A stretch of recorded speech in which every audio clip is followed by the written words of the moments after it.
Alors, c'est la maison qui, pour les gens du quartier, indique le lieu de référence, autant visuel que communautaire. C'est une maison qui a été dévouée au culte, c'est sa première fonction, mais en même temps, que se tiennent les activités reliées à l'Église catholique, la célébration des sacrements, de l'Eucharistie. Il y a aussi la vie du sous-sol, comme on peut dire, la vie de l'espace d'en bas, qui accueille un peu tous les besoins, tous les services. Notre rôle ici, nous autres, c'est le comptoir alimentaire. Ça fait plus de 30 ans qu'on est ici au sol de l'Église, parce que quand tu arrives ici, si vous voyez tout ça, ces personnes-là, c'est vraiment les pauvres. On les aide vraiment. Puis on les aide de différentes façons. Ils ont manque de chaussures, ils vont venir me voir, je leur signe un petit papier, je les envoie chez Blanchet, ici, le magasin. Ils vont chercher des souliers. Puis j'ai un bienfaiteur qui paye pour ça.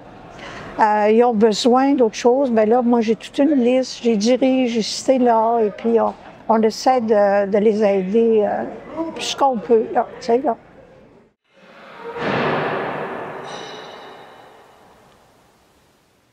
On pense actuellement encore, il y a la Société Saint-Vincent-de-Paul, la Conférence Sainte-Geneviève, qui accueille un peu plus de 200 personnes par semaine pour la distribution alimentaire.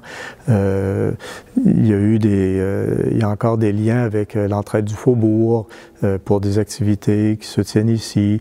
Dans le quartier, c'est à peu près la plus grande salle qu'on puisse avoir en bas, au point qu'il y a des conseils de quartier qui se tiennent ici, il y a des assemblées de la ville qui se tiennent ici.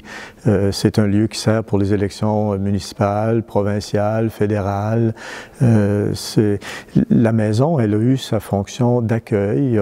Bon, il y a une époque où c'était un peu plus en valeur, là, les scouts et guides qui ont été ici. On a eu jusqu'à tout récemment une troupe de théâtre qui pratiquait ici, qui jouait même ici. Je pense à Théamo, puis ensuite il y a eu un autre groupe là, qui, eux autres, partaient en tournée de production, mais tous les scénarios se faisaient ici, se bâtissaient ici, les pratiques se faisaient ici. Alors, bon, puis on pense aussi à l'activité culturelle de la maison avec les grandes orgues. Il y a des concerts jusqu'à Noël dernier. Il y a eu des concerts ici, le fameux concert de Noël, le grand concert de Noël. Alors, c'est un lieu qui, en dehors de la vie liturgique, a été ce lieu d'accueil, ce lieu de rassemblement, ce point de service.